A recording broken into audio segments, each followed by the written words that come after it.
आज हम संस्कृत व्याकरण के अंतर्गत पढ़ेंगे वाच्य ज्ञान। तो वाच्य तीन प्रकार के होते हैं: कर्तृवाच्य, कर्मवाच्य और भाववाच्य। तो कर्तृवाच्य किसे कहते हैं? जिस वाक्य में कर्ता प्रधान होता है और क्रिया कर्ता के अनुसार प्रयुक्त होती है। यह कर्तृवाच्य का नियम है। जो क्रिया होगी वो कर्ता के अनुसार होगी और इसके कर्ता में प्रथमा विभक्ति और कर्म में द्वितीय विभक्ति का प्रयोग होता है। और जो क्रियापद है वो कर्ता पद का अनुसरण करता है। इसका मतलब है जो क्रिया होगी वह कर्ता के अनुसार होगी, कर्ता के लिंग और वचन के अनुरूप होगी।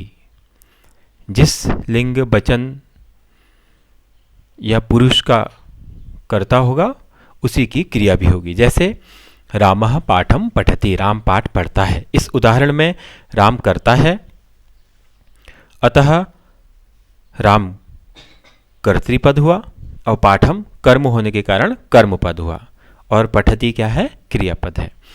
रामः एक वचन का है इसलिए पठति भी एक वचन की क्रिया हुई।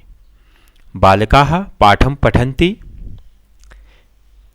बालक पाठ पढ़ते हैं। इस वाक्य में बहुवचन कर्ता होने के कारण बहुवचन क्रिया का प्रयोग किया गया। क्योंकि यहाँ पर कर्ता बहुवचन का है बालकाः, इसलिए क्रिया भी बहुवचन की है। ये तो सामान्य हमने कारक के संदर्भ में भी पढ़ा था। व्याकरण का एक सामान्य नियम है, बहुत सरल सा। उसके बाद आता है कर्मवाच्य। कर्मवाच्य में कर्म की प्रधानता होती है।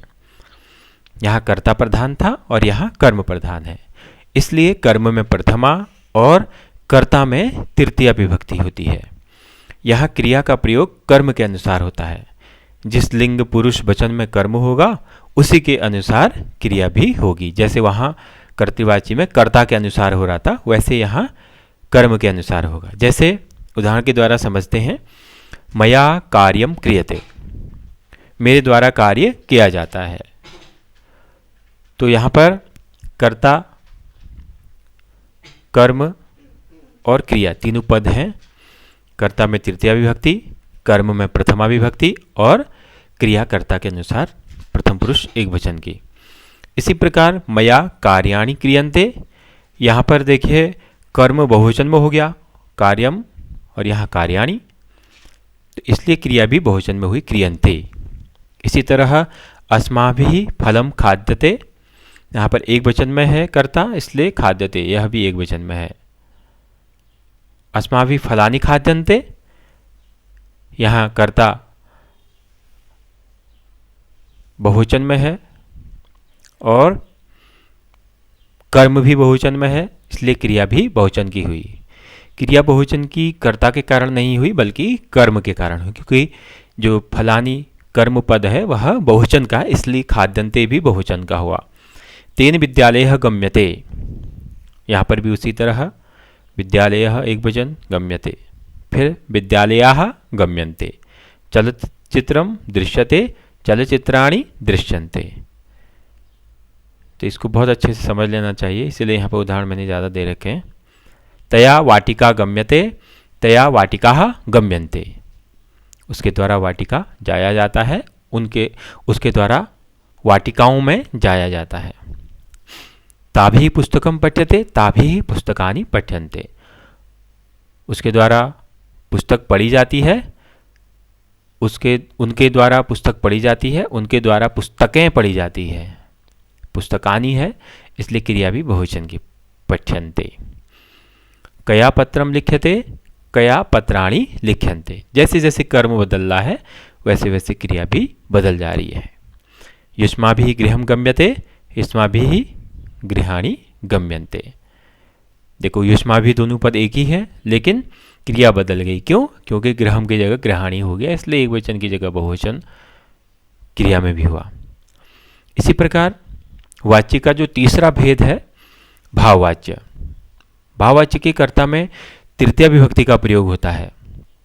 भाववाच्य में क्रिया का अर्थ या भाव ही प्रधान होता है, उसमें कर्म नहीं होता है, इसलिए क्रिया का जो अर्थ है या जो भाव है वही प्रधान होता है, न कर्ता प्रधान है, न कर्म है, कर्म है ही नहीं, इसलिए वह भाववाच्य है। क्रिया प्रथम पुरुष एक वचन में ही प्रयुक्त होती है, भले ही कर्ता एक वचन में हो या बहुवचन में हो, क्योंकि ये भाववाच्य का वाक्य है। अगर कर्म होता तो ये कर्मवाच्य का वाक्य होता और क्रिया अलग अलग वचनों में होती। क्योंकि यहाँ पर कर्म नहीं है, इसलिए भाव के अनुसार इसमें क्रिया को प्रयुक्त किया जाता है। उदाहरण देखते हैं, मया सह्यते, मेरे द्वारा सोया जाता है। अस्माभिः सह्यते, हमारे द्वारा सोया जाता है, उसमें भी वही क्रिया है, इसमें भी वही क्रिया है। तेन जागर्यते, उसके द्वारा जागा जाता है। तैः जागर्यते, उनके द्वारा जागा जाता है। तया जीव्यते, उसके द्वारा जिया जाता है। ताभिः जीव्यते, उनके द्वारा जिया जाता है। सब में बिल्कुल एक समान। बालकेन क्रीड्यते, बालक के द्वारा खेला जाता है। और बालकैः क्रीड्यते, बालकों के द्वारा खेला जाता है। चाहे एक वचन हो या बहुवचन, क्रिया समान रहेगी। और जब प्रेरणार्थक क्रियाएं होती हैं वो सकर्मक होती हैं। यही जब प्रेरणार्थक बन जाती हैं, जो अकर्मक हैं, जिनका हमने भाववाच्य में प्रयोग किया है, यही जब सकर्मक होती हैं, प्रेरणार्थक होती हैं, तो उस समय सकर्मक हो जाती हैं। इसलिए इनका जो है भाववाच्य की तरह प्रयोग नहीं होता है, सकर्मक की तरह प्रयोग होगा। कुछ प्रसिद्ध धातुओं के कर्तृवाच्य, कर्मवाच्य और भाववाच्य के रूप यहाँ पर प्रस्तुत किए जा रहे हैं समझने के लिए। धातु भू होना अर्थ में अगर हम कर्तृवाच्य का प्रयोग करेंगे तो भवति होगा, और कर्मवाच्य में भूयते हो जाता है। ईश्वरेण भूयते। अब ये क्योंकि हमारे उत्तराखंड शिक्षा परिषद का जो पाठ्यक्रम है उसमें केवल लट लकार का ही पूछा जाता है, इसलिए लट लकार के ही रूप इसमें दिए गए हैं।